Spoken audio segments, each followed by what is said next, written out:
Hello, agave lovers! Welcome back to the channel. My name is Lucas, and today let's talk about Agave Mitis. But you might be asking yourself, Mr. Agave, isn't this an Agave Celsii nova? And no, yes, it is. Same plant, different name. And that can be common in the plant world. And the Agave Mitis is kind of an older name. It's sort of the original name. It's the name that you'll see mostly in print. So if you have books, you're probably not going to find this plant under Agave Celsii. You're going to find it most likely under Agave Mitis. And Mitis is actually an appropriate name for this. It means mild or harmless, and that's a good description because this plant, unlike a lot of the other agaves out there that have kind of large, gnarly teeth and big teeth, kind of like Agave titanota, these have very, very little teeth, actually like serration, kind of like a steak knife, and very small, a lot like an Agave Blue Flame, which we've talked about a lot on this channel, or like a Agave Tenueta, but mostly like a Blue Flame, or even a Perii truncata. Small terminal spines, just about maybe a ½ an inch. And here we have a mature specimen as well, the same size of serrations as the juvenile plant, and probably spines maybe about 3/4 to an inch tall. They have this nice blue chalky look when they are in ground for a while, and they are a mature specimen. But typically in pots, when they're juveniles and 1-gallon pots, a lot of times they'll be this green color, but they will turn a little bit more blue after they've been in the ground for some time. And if you tuned in to my pest control video, this is the Celsii nova that I talked about. It has since opened up some, and I can peek in here and see that I don't really have a lot of mealybugs in there. So hopefully this one does survive without having to core it. It's just going to be pretty unattractive for a while. It's going to most likely lose these 2 leaves here, and I'll just keep an eye on it and keep monitoring it, and we'll go from there. This plant is originally from the eastern and southern highlands of Mexico, and it's actually a tropical or subtropical plant. And we are in zone 9B, and it's anything but tropical here. We get very hot summers, very hot and dry, and mild winters. We dip down into the 30s every once in a while, but this does great. This does great. Full sun, partial shade, lots of water, no water. I've never had problems with this plant. It does really well since it has these small teeth. I have it here in the backyard where the kids and the pets are. And it's great in just about any garden. It looks great with other succulents and flowers, and I really do enjoy this plant. I've had 3 bloom. The first I had was actually my favorite bloom. It was right out in the front, and it was it started off as a central bloom, and after it got to be maybe about 4 feet tall, they only get about 6 to 7 feet tall, the blooms, but after about 4 feet tall, it started to push out all of these other blooms, all these other stalks out from the sides. And I thought that was awesome, and asked around on my Instagram page, and other people have seen it too. Perhaps it's the other pups inside or something, but this plant is pretty common to have multiple bloom stalks. Normally it'll have a central stalk, a central inflorescence spike, and then smaller blooms that come up.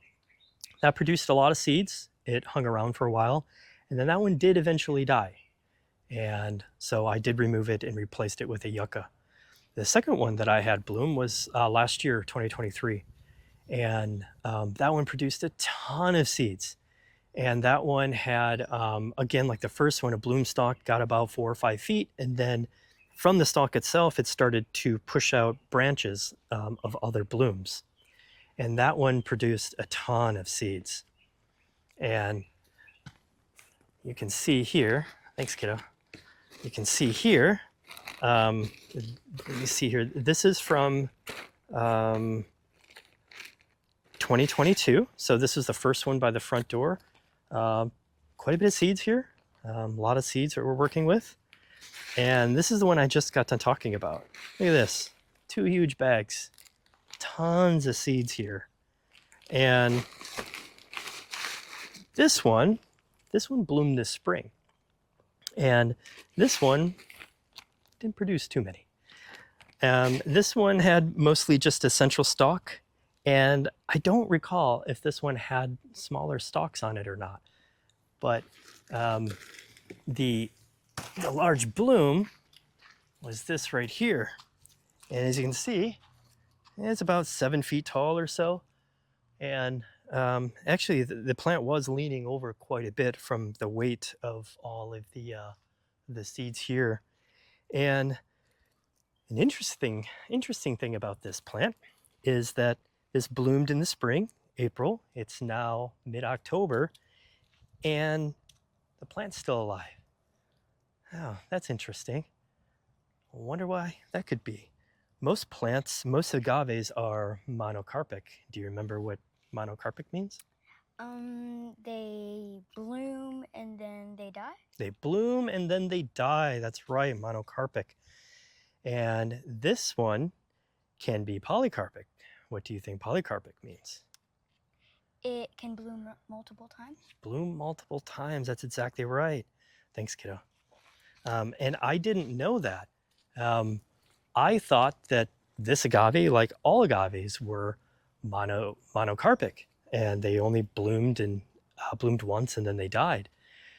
This one, however, it stayed alive. And actually, I knew that this one might because I ran into the problem with the second one, the one from my second one that bloomed last year. I removed it because I figured it was like the first one that I had and it was monocarpic and it would die.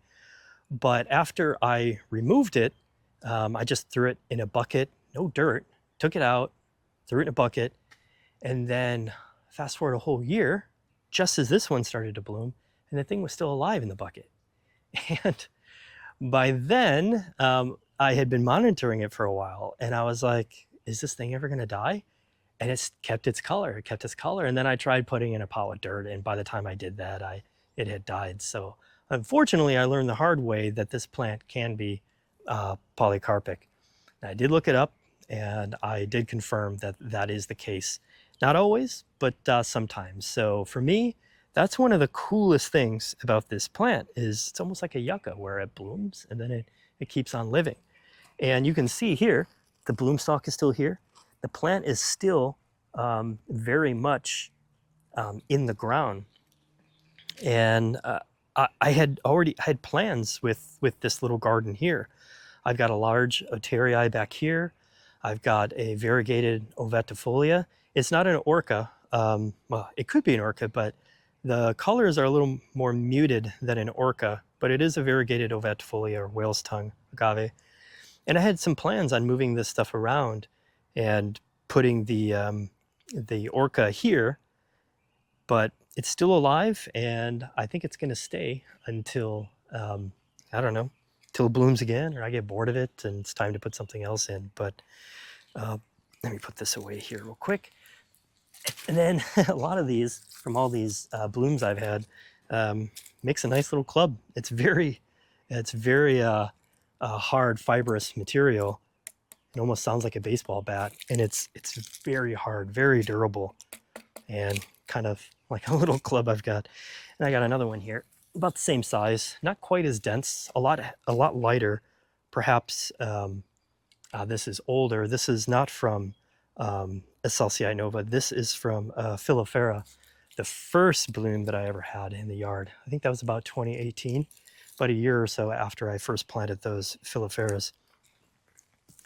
And I don't have a lot of video on my Celsii nova blooms, but I'll show you guys some of the photos that I have of it. The plant is gorgeous when it blooms, has a really nice stalk, and not quite like a Montana. I love agave Montanas and how the beautiful flowers that those put up.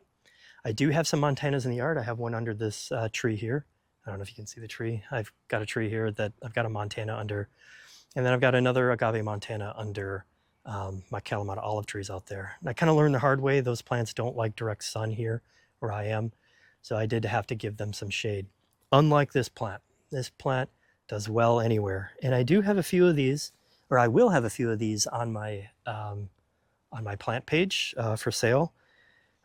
This one is ready, and I've got 2 others that are just about ready. But this one, unfortunately, it's going to have to wait some time. It's got to get healthy. I don't like to put anything on my plant page for sale until it's back to being healthy again. So just a short video today. Just want to talk a little bit about the Celsii nova, or the Mitis, because I did touch on this plant when I talked about pests and the mealybugs specifically. And I kind of want to talk a little bit more about it because I think it is a really interesting agave, especially it being polycarpic sometimes. You just really don't see that in the agave world often. And so here's a good example of it. It's still alive, still kicking. I don't really see it putting on any more size than this. It's probably as big as it's going to get. But a beautiful plant. And I highly suggest having some of these, at least one of these in your yard. They're great, you know, if you have kids and pets. As the name says, Mitis, they are pretty harmless. So I want to thank you for tuning in.